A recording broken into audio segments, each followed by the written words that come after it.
നല്ല അഭിപ്രായമാണ്, എല്ലാവർക്കും നല്ല അഭിപ്രായമാണ്. ഇനി ഇങ്ങനത്തെ കഥ എഴുതണമെന്ന് അവർ പറയുന്നത്.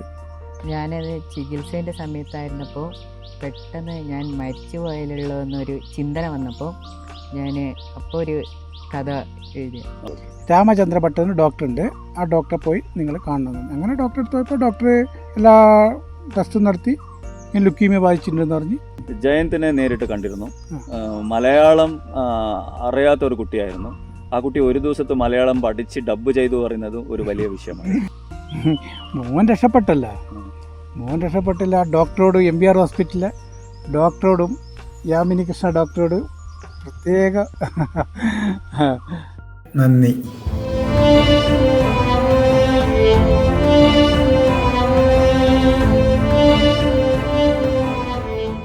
ഇപ്പോൾ യൂട്യൂബിൽ എല്ലാവരും കണ്ടുകൊണ്ടിരിക്കുന്ന ഒരു ഷോർട്ട് മൂവിയുണ്ട്, ലുക്കീമിയ. കർണാടകത്തിലെ കൊടക് ജില്ലയിലെ വിരാജ്പേട്ടയിലെ കലാകാരന്മാരും ടെക്നീഷ്യൻസും കൂടി എടുത്തിരിക്കുന്ന ഒരു ഷോർട്ട് മൂവിയാണ്. ഈ ഷോർട്ട് മൂവിയുടെ പ്രൊഡ്യൂസറിൽ ഒരാളായ, കൂടാതെ ഡയറക്ടറും കൂടിയായ ശ്രീ രാജസുബ്രഹ്മണ്യം എന്നോടൊപ്പമുണ്ട്. അതുപോലെ തന്നെ ഇതിൻ്റെ കഥ എഴുതിയ അമൽരാജും എന്നോടൊപ്പമുണ്ട്. അവരോട് കൂടുതൽ വിശേഷങ്ങൾ ചോദിച്ചറിയാം. നമസ്കാരം. ലുക്കീമിയ ഷോർട്ട് മൂവി റിലീസ് ചെയ്തു. അഭിപ്രായങ്ങൾ, ജനങ്ങളുടെ പിന്തുണ എങ്ങനെയുണ്ട്? നല്ല അഭിപ്രായമാണ്, എല്ലാവർക്കും നല്ല അഭിപ്രായമാണ്. ഇനി ഇങ്ങനത്തെ കഥ എഴുതണമെന്ന് അവർ പറയുന്നത്. ഈ ഷോർട്ട് മൂവി നിങ്ങളിപ്പോൾ ചെയ്തില്ലേ? ഇതിനു മുമ്പ് ഇതുപോലത്തെ എന്തെങ്കിലും സിനിമ ചെയ്തിട്ടോ ഷോർട്ട് മൂവി ചെയ്തിട്ടുള്ള അനുഭവം ഉണ്ടോ? ഒന്നുമില്ല. ഇത് ആദ്യമായിട്ടാണ്? ആദ്യമായിട്ട്. ഓക്കെ. അപ്പോൾ ഇങ്ങനത്തെ ഒരു ഷോർട്ട് മൂവി ചെയ്യാനുള്ള കാരണം എന്താണ്? മോനൊരു കഥ എഴുതി, അത് ഞാൻ വായിച്ച് എനിക്ക് ഭയങ്കര ഫീലായി, അങ്ങനെ അത് ഷോർട്ട് മൂവി ആക്കി. അപ്പോൾ ഈ ഷോർട്ട് മൂവി അവർ കഥ പറഞ്ഞ പാട് തന്നെ ഇതൊരു ഷോർട്ട് മൂവി ആക്കാൻ എല്ലാവർക്കും തോന്നില്ലല്ലോ. നിങ്ങൾക്ക് അത് ഷോർട്ട് മൂവി ചെയ്യാന്ന് തോന്നിയതിന്റെ കാരണം എന്താണ്? ഇതിനു മുമ്പ് ഈ ഇങ്ങനത്തെ ഒരു ഷോർട്ട് മൂവി ചെയ്യാനോ അല്ലെങ്കിൽ വേറെ എന്തെങ്കിലും ചെയ്യണമെന്നുള്ള ആഗ്രഹമുണ്ടായ ഒരാളായിരുന്നു നിങ്ങൾ? എനിക്കൊരു 10-30 കൊല്ലം മുമ്പ് ഈ ആഗ്രഹം വെച്ച് നടക്കുകയായിരുന്നു. അങ്ങനെ ചെയ്യാന്ന് ഇതിനെപ്പറ്റി ആൾക്കാരും കിട്ടുന്നില്ല. അങ്ങനെയാണ് ഒരു ബാലേട്ടൻ എന്ന ഒരാളെ എനിക്ക് പരിചയം. അങ്ങനെ അവരുടെ അടുത്ത് പോയി ഇതിനെപ്പറ്റി പറഞ്ഞപ്പോൾ എൻ്റെ മോൻ്റെ അകത്ത് ഭയങ്കര അഭിനയവും കാര്യങ്ങളുണ്ട്. അങ്ങനെ അവനായിട്ട് കണ്ടുമുട്ടി, അങ്ങനെ നമ്മൾ ഈ സിനിമ എടുത്തു. ബാലേട്ടൻ്റെ മകൻ എന്ന് പറയുമ്പോൾ ഇതില് അച്ഛനായി അഭിനയിച്ച വിഷ്ണുവിന്റെ അഭിനയത്തിന് എല്ലാവരും നല്ലൊരു കയ്യടി, നല്ലൊരു അഭിനയവും കൂടി അതിൽ കാഴ്ചവെച്ചു.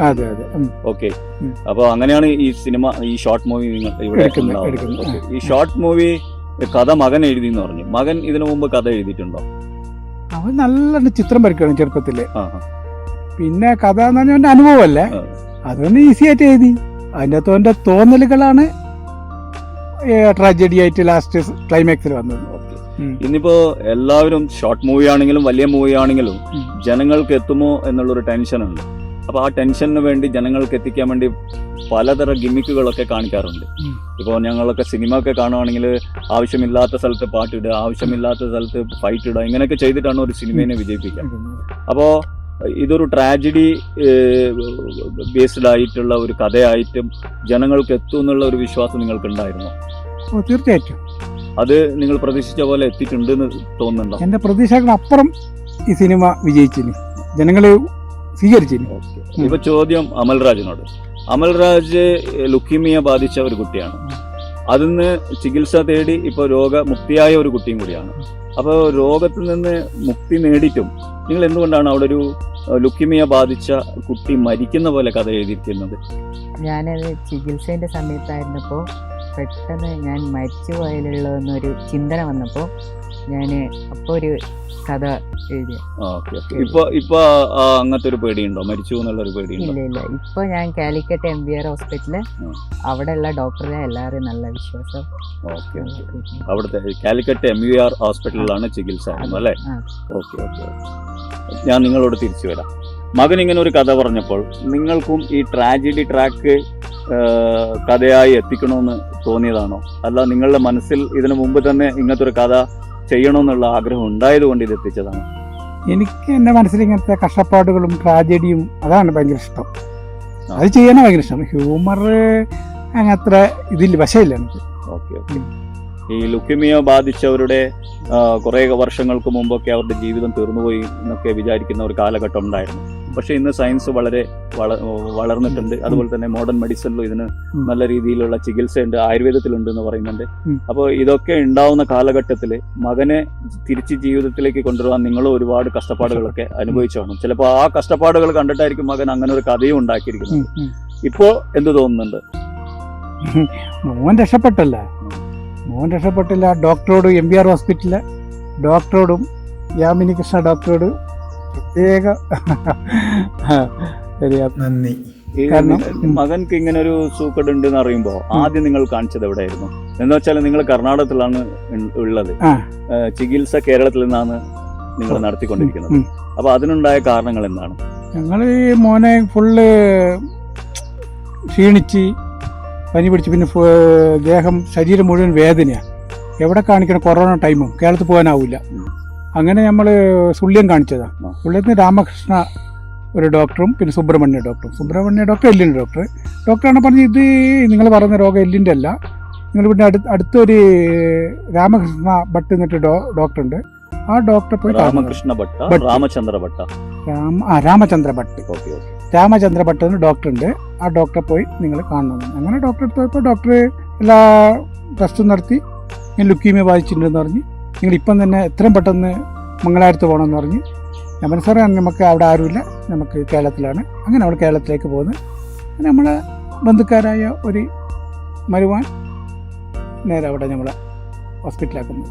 MUR hospital Calicut. ഇത് ലുക്കീമിയയിലേക്ക് അങ്ങനെ ആ ചികിത്സയ്ക്ക് ആയിട്ടുള്ള തന്നെ ഒരു സെപ്പറേറ്റ് ഹോസ്പിറ്റൽ. അത് ക്യാൻസർ സെന്റർ മാത്രം. അവിടെ നിങ്ങൾക്ക് നല്ല റെസ്പോൺസ് കിട്ടിയ? നല്ല റെസ്പോൺസ്. ഡോക്ടർമാരും അവിടുത്തെ ആശുപത്രി ജീവനക്കാരും എല്ലാവരും മോനെ രക്ഷിക്കാൻ വേണ്ടിയിട്ട് നല്ല പ്രയത്നിച്ചിന്. 90% രോഗം ബാധിച്ച മോനായിരുന്നു എൻ്റെ. ഡോക്ടർ പറഞ്ഞ് നോക്കാമെന്നാ പറഞ്ഞിട്ടുള്ളൂ, രക്ഷപ്പെടുമെന്ന് പറഞ്ഞിട്ടില്ല. പക്ഷേ ആ ഡോക്ടർ 3 ദിവസം കൊണ്ട് ഓനെ നടക്കാനാക്കി. നടന്നെല്ലാം പോയി, നടക്കാനൊന്നാവില്ല, എടുത്തുകൊണ്ട് പോയിരുന്നു.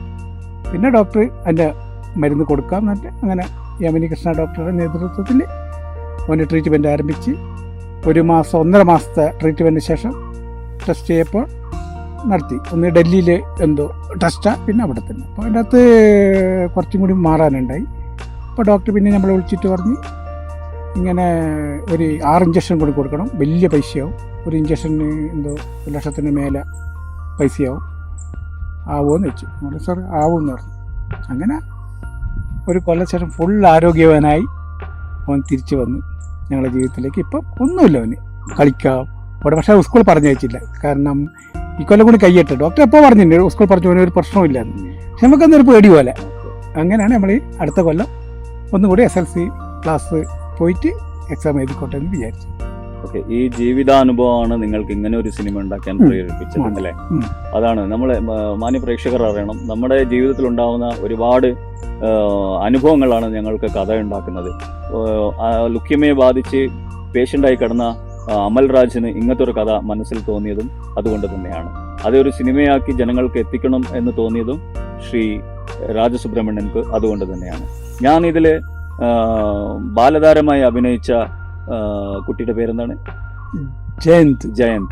ജയന്തിനെ നേരിട്ട് കണ്ടിരുന്നു. മലയാളം അറിയാത്ത ഒരു കുട്ടിയായിരുന്നു. ആ കുട്ടി ഒരു ദിവസത്തെ മലയാളം പഠിച്ച് ഡബ് ചെയ്തു പറയുന്നത് ഒരു വലിയ വിഷയമാണ്. അതുപോലെ തന്നെ ഇതിൽ അച്ഛനായി അഭിനയിച്ചിരിക്കുന്ന വിഷ്ണു ഒരു പ്രൊഫഷണൽ ആർട്ടിസ്റ്റിനെ പോലെയാണ് ഇതിൽ അഭിനയിച്ചിരിക്കുന്നത്. എല്ലാവരും കണ്ട ഒരു വിഷ്ണുവിന്റെ അഭിനയത്തിനെ പറ്റി വളരെ പുകഴ്ത്തി പറയുന്നുണ്ട്. അഭിനയിച്ചവരുടെ ആവട്ടെ, അല്ലെങ്കിൽ അതിനെ ടെക്നിക്കലായി ജോലി ചെയ്തവരുടേതായിക്കോട്ടെ, അതൊരു ആദ്യ സംരംഭം എന്ന് തോന്നുന്നേയില്ല. എത്രയോ എക്സ്പീരിയൻസ് ഉള്ള പോലെ തോന്നുന്നുണ്ട്. നമ്മുടെ കൊടുകയില് ഇതുപോലെ ഒരുപാട് ആർട്ടിസ്റ്റുകളുണ്ട്. ഒരുപക്ഷെ ഈ ഒരു ഷോർട്ട് മൂവിയിലൂടെ 2-3 ആർട്ടിസ്റ്റുകൾ പുറത്തേക്ക് വരികയാണ്. അപ്പൊ അവരുടെ ജീവിതത്തിൽ ഇനി നല്ല കാലങ്ങൾ, സിനിമ ആഗ്രഹമായി നടക്കുന്ന അവരുടെ ജീവിതത്തിൽ നല്ല കാലങ്ങൾ വരട്ടെ എന്ന് ആശംസിക്കുന്നു. അതുപോലെ തന്നെ നിങ്ങളുടെ ഈ സിനിമ ഇനിയും വിജയകരമായി ഈ ഷോർട്ട് മൂവി എല്ലായിടത്തേക്ക് എത്തിക്കോട്ടെ.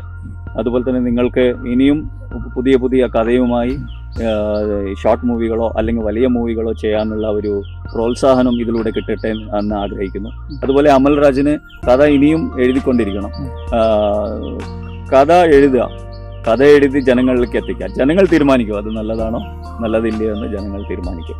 ഇതിലൂടെ വളരെയൊക്കെ പഠിക്കാൻ മനസ്സിലായി. ഞങ്ങളൊക്കെ എന്ത് ചെയ്യും, ഒരു ഷോർട്ട് മൂവിയുടെ മോഹമായി നടക്കുന്ന കുറേ പേരുണ്ട്. എങ്ങനെ ചെയ്യും, എവിടെ നിന്ന് തുടങ്ങും എന്നറിയാത്തവർ. അവർക്കൊക്കെ ഇതൊരു പ്രേരണയായിക്കോട്ടെ. അതുകൊണ്ട് നിങ്ങൾക്ക് എല്ലാവർക്കും ഒരു നല്ല ആശംസകൾ അറിയിച്ചുകൊണ്ട് നിങ്ങളുടെ ഈ ഷോർട്ട് മൂവി ഇനിയും വിജയിക്കട്ടെ എന്ന് അറിയിച്ചുകൊണ്ട് ഈ ഒരു പരിപാടിയിൽ പങ്കെടുത്തതുകൊണ്ട് രണ്ടുപേർക്കും നന്ദി രേഖപ്പെടുത്തുന്നു. എല്ലാവരും ലൈക്കും ഷെയറും സബ്സ്ക്രൈബും ചെയ്യുക. അടുത്ത വീഡിയോയുടെ നോട്ടിഫിക്കേഷൻ കിട്ടാനായി ബെല്ലൈക്കനും കൂടി എനേബിൾ ചെയ്യുക.